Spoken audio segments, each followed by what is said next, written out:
is Sue Ianni. She is one of the hardest working activists I know. She's infamous for getting 11 buses down to Washington, D.C. on January 6th. So you can thank her for that. It didn't work out so great for a couple of us, but it was one of the best days of our lives. Cha was there. And Sue, as I said, Sue is one of the hardest activists I know, and Super Happy Fun America wouldn't work without her. So here she is. Yay, Sue!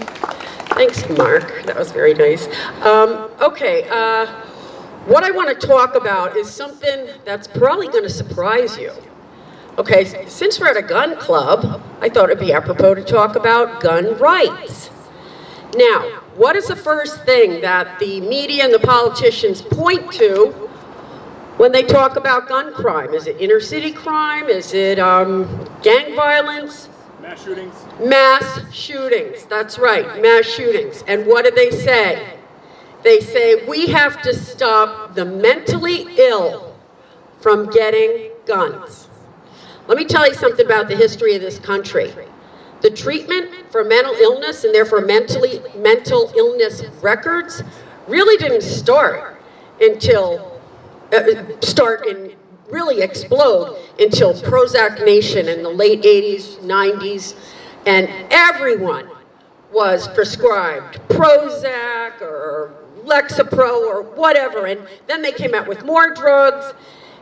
1 in 5 people have been diagnosed with some type of mental illness and have been on medication. 1 in 20 suffers a serious mental illness. But let's go back, before any of this became popular, back in, let's say, the 50s and before, just about every household had a gun. Right by the kitchen door, right? You had your shotgun or rifle right by the kitchen door there. You think none of those people had mental illness? But there were no mass shootings. This is how they're coming for us. Okay? They've been preparing for this for a while. What do they say about Trump supporters? We're all crazy. We're all activists. I've heard them say, we should take their kids. They need re-education camps. We're all tapped, sick in the head. One thing Obama did when he was president was he wrote an executive order taking guns away from what he referred to as the mentally defective. You know who they were? Seniors on Social Security who accepted free help filling out their paperwork. Veterans who received disability benefits who accepted free help on their complicated paperwork. That was a smart thing to do. Well, if you can't do your paperwork, said Barack Obama, you must be mentally defective. He said they need to be disarmed, and that's what his executive order did. Trump repealed it. Okay? This is how they're coming for us. Right now, we're all the right-wing extremists. We're all the crazy people. That's what they're going to use against us. So be careful what you wish for when you agree, when you think you have common grounds with the Democrat Party, and you say, oh yeah, we got to disarm the mentally ill. You're going to be disarmed yourself. Veterans are going to be disarmed. Cops are going to be disarmed. Be prepared. Molon Labe. That's what our battle cry is. Okay, this is about our civil rights. They take away our guns, we have no rights. We have nothing. That's how it works in every nation.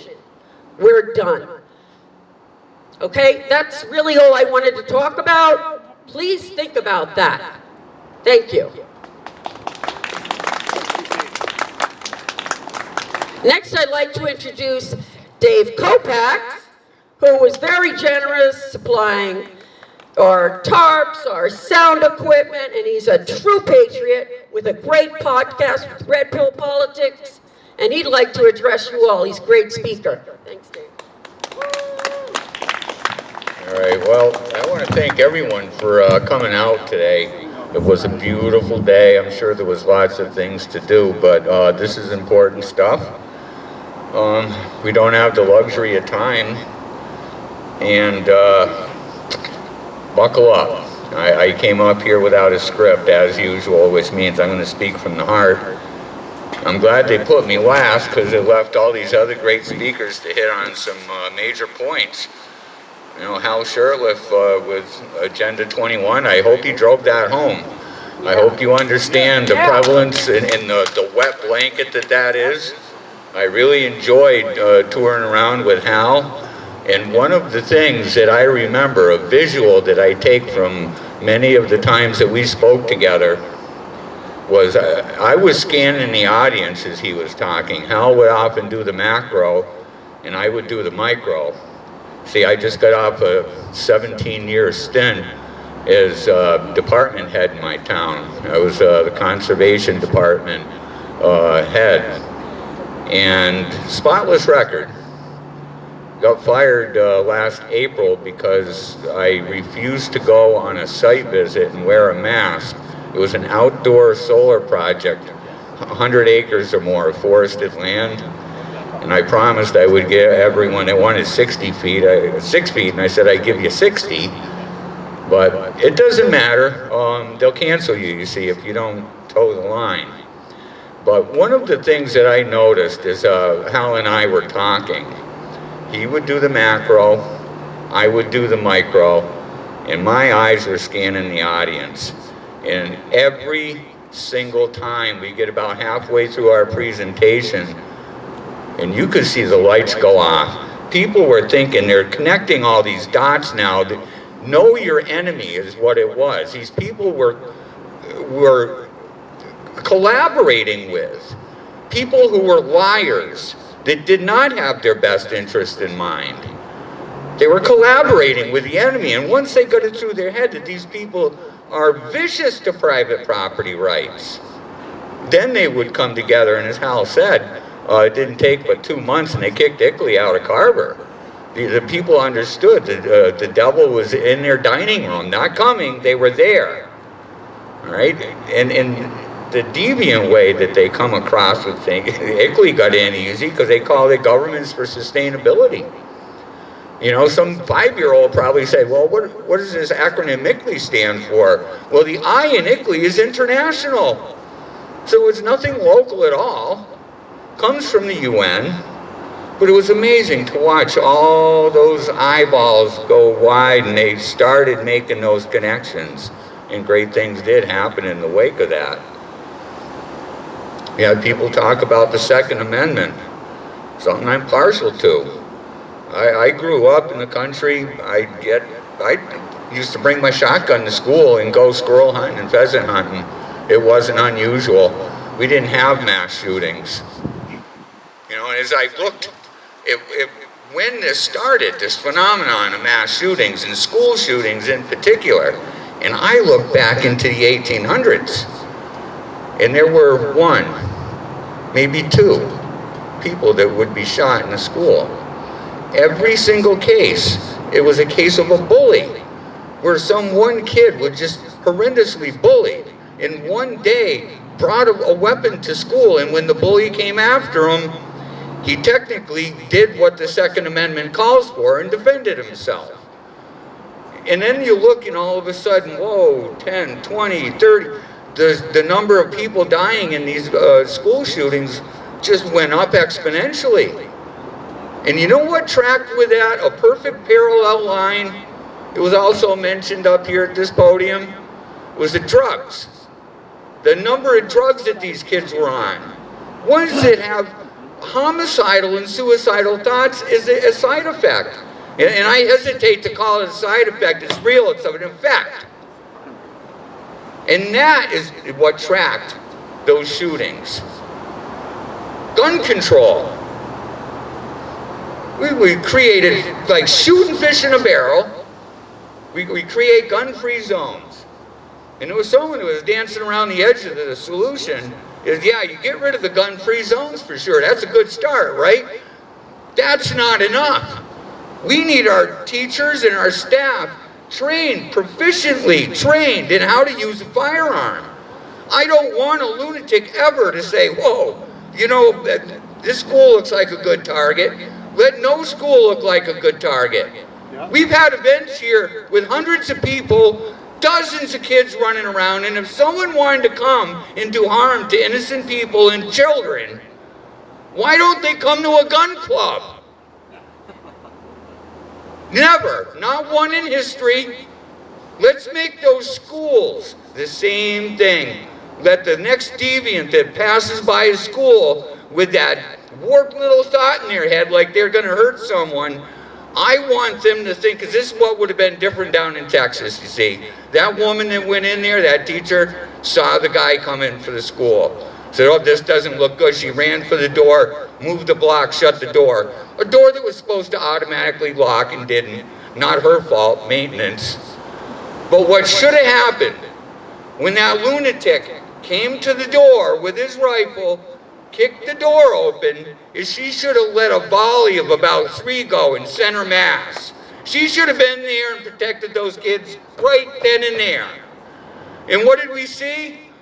Cops huddling under a shade tree, wrestling parents to the ground that went in to save their kids. There's Good Samaritan law in Texas, okay? They can go in there and put themselves in harm's way if they like to. It's their kids. What have we done to ourselves? We've allowed progressives, and I'm going to give some leniency here. It seems to be kind of a Republican gathering. There's a few normal Democrats still out there. I want to give them just a little bit of wiggle room because they need to start resisting from within their own ranks. Those things we call progressives, that's code word for communists. They are card-carrying communists. They have polluted and taken over that entire party.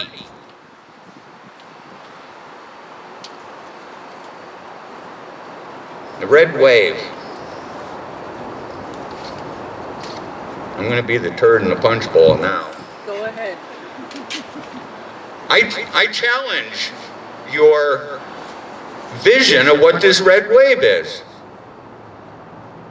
I say it's an anti-blue wave would be more accurate. That enough Americans woke up and went, holy shit, Kissinger was right. You control a world by controlling the money, ask the World Economic Forum.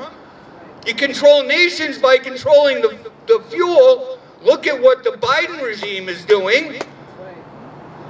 Food, all under attack. There is nothing that the Republican Party has done to excite the American people in fucking decades. This is an anti-blue wave. If it's a red wave, it's communist red because we didn't do enough. That's the red wave you're going to see. The red wave's coming at the Republicans, over the Republicans, straight at the progressives. They are enemies of the state. They attacked your economy. That wasn't enough to get you off your asses. They've attacked your property rights for decades. And you're giving it up. You say, well, let the Regional Planning Commission handle it.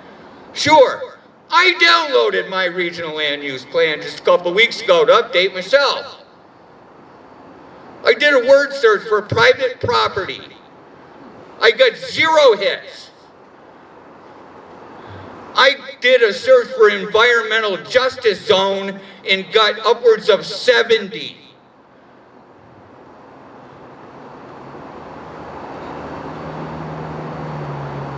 I was in a discussion with a large group of people. It's been together since before the convoy started. It's a large group, so we got some old guard in there that are kind of awake and know what's going on.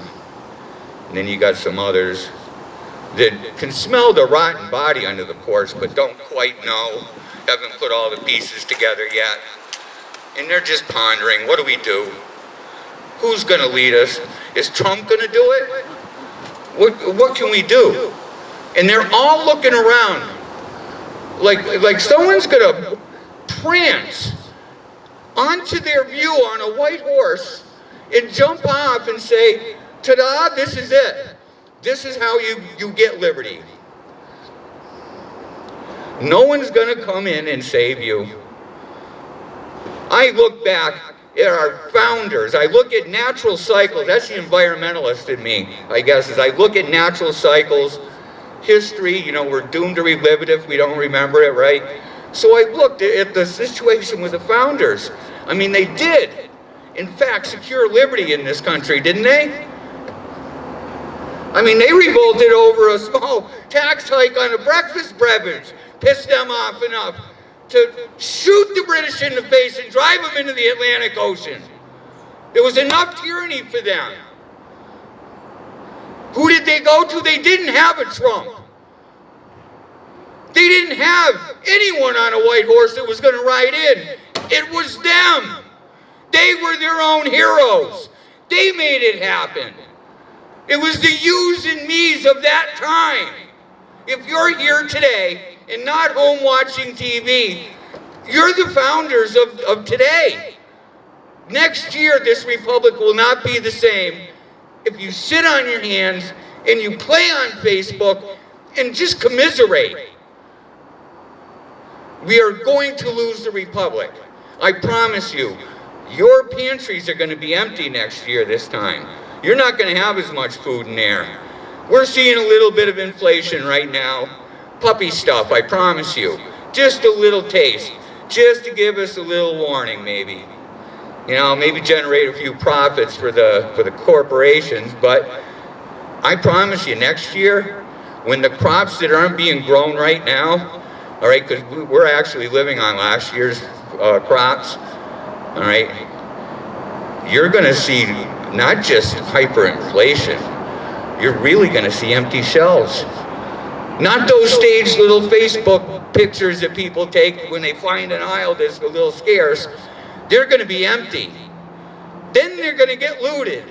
And once that happens, the trucks aren't going to go there anymore. And I ask you, where are you going to fill your damn pantries from then? You're not going to have Walmarts.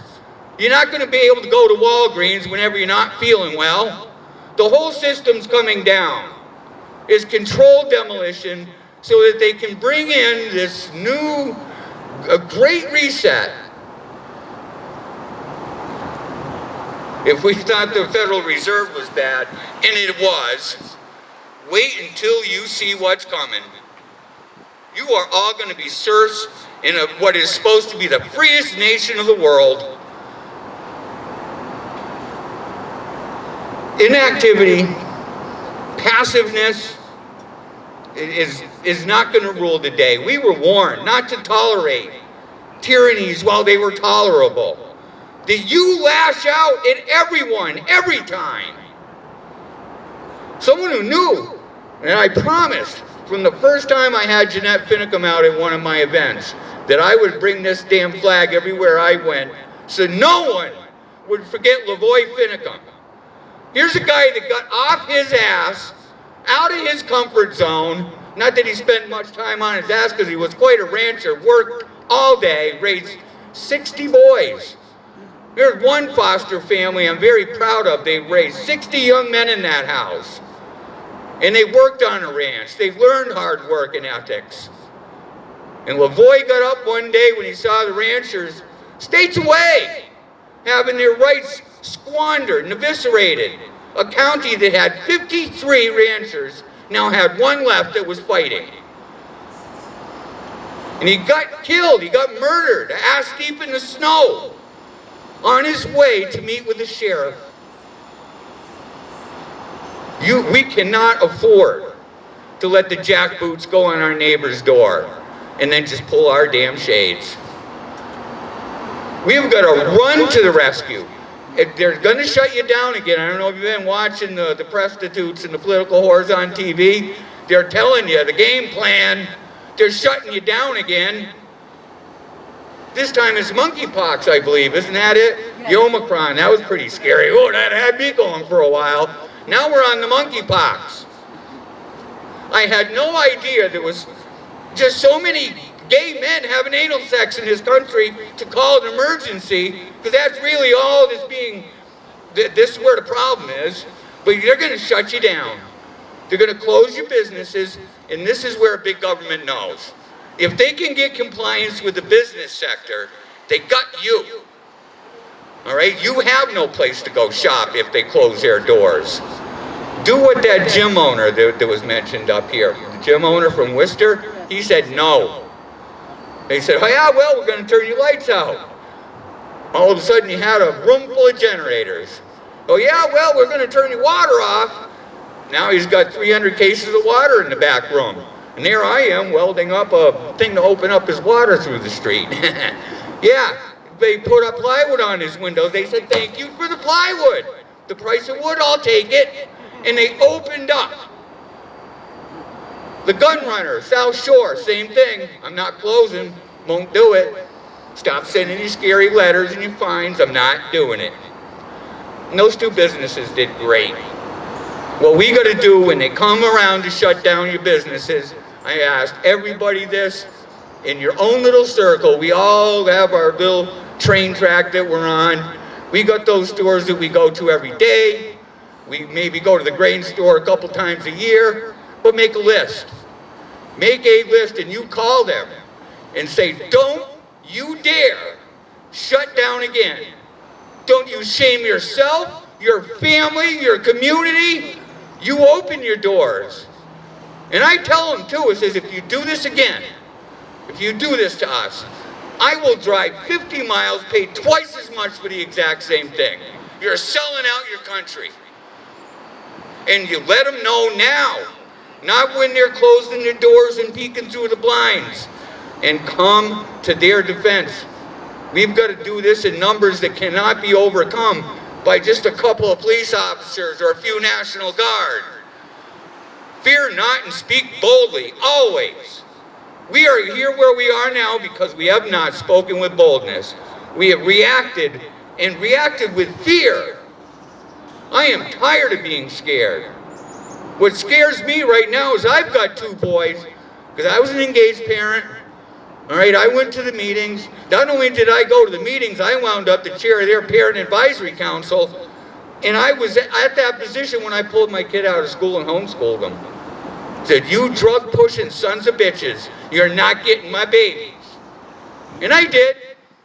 When they wanted to drug, wound up testing the upper 90 percentile.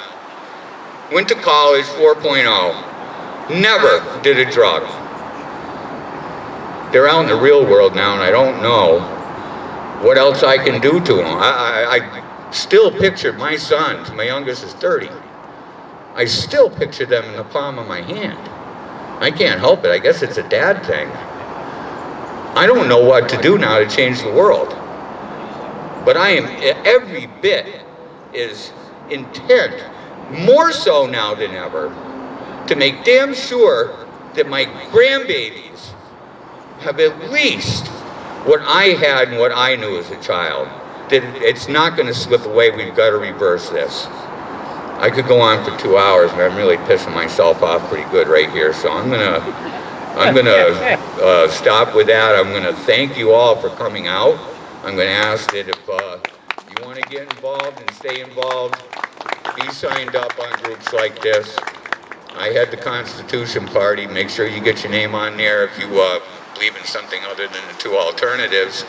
And I'm trying for the third time to uncancel myself in Red Pill Politics. So head to redpillpolitics.tv, get signed up, and we'll be on this journey together.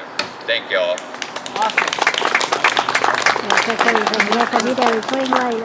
Saturday, August 6, 2022 in Auburn, Massachusetts. Okay, we have a couple more speakers and then we're all done.